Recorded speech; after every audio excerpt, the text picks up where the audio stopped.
इन दिनों पूरी दुनिया की नज़र मिडिल ईस्ट पर है। हर कोई मिडिल ईस्ट पर अपनी पकड़ मजबूत करने की जद्दोजहद में जुटा हुआ है। हालांकि इस बीच कैपिटलिस्ट डोनाल्ड ट्रंप चीन की तरह विस्तारवादी नीतियों पर अमल करने का मन बना चुके हैं। हालिया दिनों में ट्रंप की बयानबाजियों ने लगभग ये साफ कर दिया है कि उन्होंने अमेरिका के विस्तार का एजेंडा तैयार कर लिया है और इसी एजेंडे को वो अमल भी करेंगे। फिलहाल ट्रंप की इस विस्तारवादी लिस्ट में नया नाम ग्रीनलैंड और पनामा नहर का है। लेकिन सवाल ये है कि कनाडा जबते जबते वो पनामा और ग्रीनलैंड तक कैसे पहुंच गए। वैसे तो ग्रीनलैंड पर अमेरिकी प्रभुत्व की ट्रंप की इच्छा कोई नई नहीं है। ट्रंप अपने पहले कार्यकाल में भी ग्रीनलैंड पर कब्जे की बात करते रहे हैं। 2019 में उन्होंने बाकायदा ग्रीनलैंड को खरीदने की इच्छा भी जाहिर की थी। हालांकि उस समय ग्रीनलैंड की सरकार भड़क गई थी, जिसके बाद उन्होंने ग्रीनलैंड का पहले से निर्धारित दौरा भी रद्द कर दिया था। वहीं 29 नवंबर 2024 को कनाडा के पीएम जस्टिन ट्रूडो अमेरिका के प्रेसिडेंट इलेक्टेड डोनाल्ड ट्रंप से मिले। खबरों की माने तो डिनर टेबल पर अमेरिकी प्रेसिडेंट यानी ट्रंप ये कहते हुए सुनाई दिए कि कनाडा को अमेरिका का 51वां राज्य बन जाना चाहिए। इतना ही नहीं, इस मुलाकात से जुड़ी पोस्ट में भी ट्रंप ने कनाडा के पीएम को गवर्नर ट्रूडो कहा। ये पोस्ट सामने आते ही ट्रंप के इस विस्तारवादी रवैये की खूब चर्चा हुई।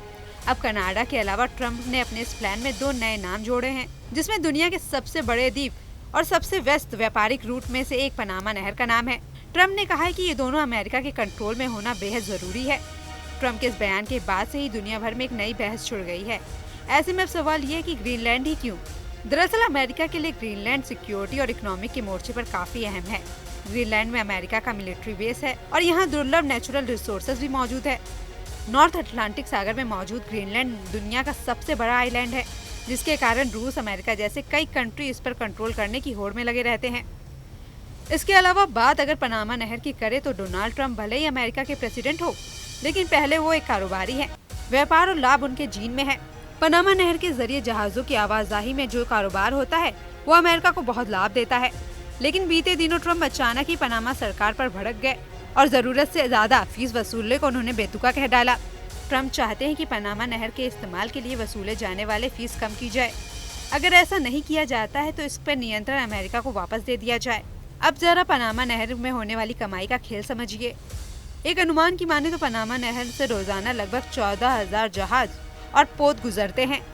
ऐसे में इनमें होने वाली कमाई की कल्पना कीजिए।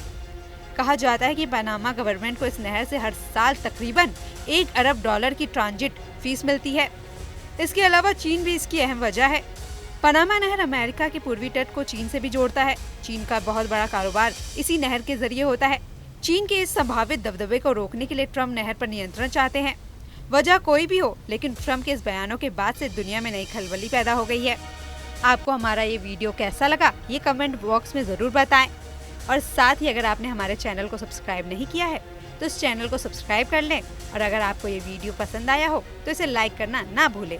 न्यूज नेशन अब व्हाट्सएप पर खबरों की ताजा अपडेट के लिए न्यूज नेशन के इस QR कोड को स्कैन करें।